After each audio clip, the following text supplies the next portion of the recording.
to the New Testament Challenge. I will be reading for you the 24th chapter of Matthew. Signs of the end of the age.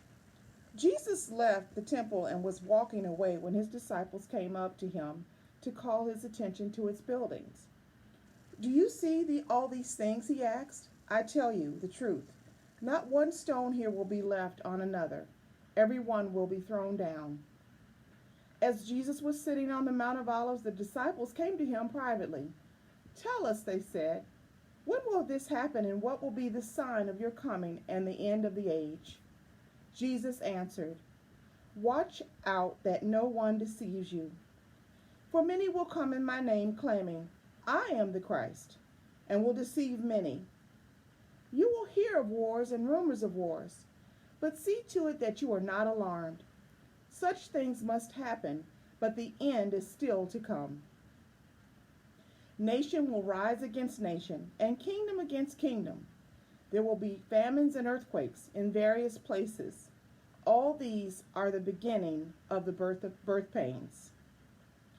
Then you will be handed over to be persecuted and put to death, and you will be hated by all nations because of me.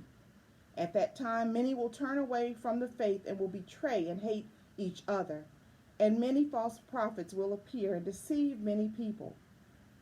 Because of the increase of wickedness, the love of most will grow cold.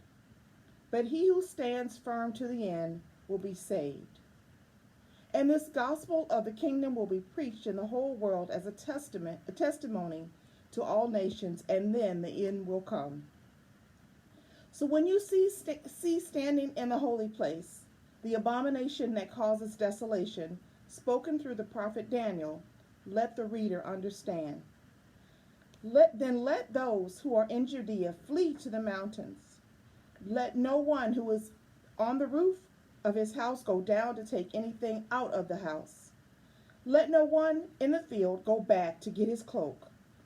How dreadful it will be in those days for pregnant women and nursing mothers. Pray that your flight will not take place in winter or on the Sabbath. For then there will be great distress, unequaled from the beginning of the world until now, and never to be equaled again. If those days had not been cut short, no one would survive, but for the sake of the elect, those days will be shortened. At that time, if anyone says to you, look, here is the Christ, or there he is, do not believe it. For false Christs and false prophets will appear and perform great signs and miracles to deceive even the elect, if that were possible. See, I have told you ahead of time. So if anyone tells you, there he is, out in the desert, do not go. Or, here he is in the inner rooms, do not believe it. For as lightning that comes from the east is visible even in the west, so will the coming of the Son of Man. Wherever there is a carcass, there the vultures will gather. Immediately after the distress of those days, the sun will be darkened, and the moon will not give its light. The stars will fall from the sky, and the heavenly bodies will be shaken. At that time, the sign of the Son of Man will appear in the sky, and all the nations of the earth will mourn. They will see the Son of Man coming on the clouds of the sky with power and great glory.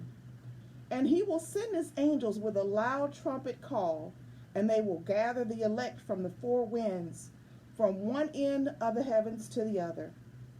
Now learn this lesson from the fig tree. As soon as its twigs get tender and its leaves come out, you know that summer is near. Even so, when you see these things, you know that it is near, right at the door. I tell you the truth, this generation will certainly not pass away until all these things have happened. Heaven and earth will pass away, but my words will never pass away. No one knows about that day or hour, not even the angels in heaven, nor the Son, but only the Father. As it was in the days of Noah, So it will be in the coming of the Son of Man. For in the days before the flood, people were eating and drinking, marrying and giving in marriage, up to the day Noah entered the ark. And they knew nothing about what would happen until the flood came and took them all away. That is how it will be at the coming of the Son of Man. Two men will be in the field, one will be taken and the other left. Two women will be grinding at a hand mill, one will be taken and the other left. Therefore keep watch, because you do not know on what day your Lord will come. But understand this, if the owner of the house had known at what time of night the thief was coming, he would have kept watch and would not have let his house be broken into. So you also must be ready, because the Son of Man will come at an hour when you do not expect him. Who then is the faithful and wise servant, whom the master has put in charge of the servants in his household, to give them their food at the proper time? It will be good for that servant whose master finds him doing so when he returns. I tell you the truth, he will put him in charge of all his possessions. But suppose that servant is wicked and says to himself, my master is staying away a long time. And then he begins to beat his fellow servants and to eat and drink with drunkards. The master of that servant will come on a day when he does not expect him, and at an hour when he is not aware of. He will cut him into pieces and assign him a place with the hypocrites, where there will be weeping and gnashing of teeth. The word of God for the people of God. Thanks be to God.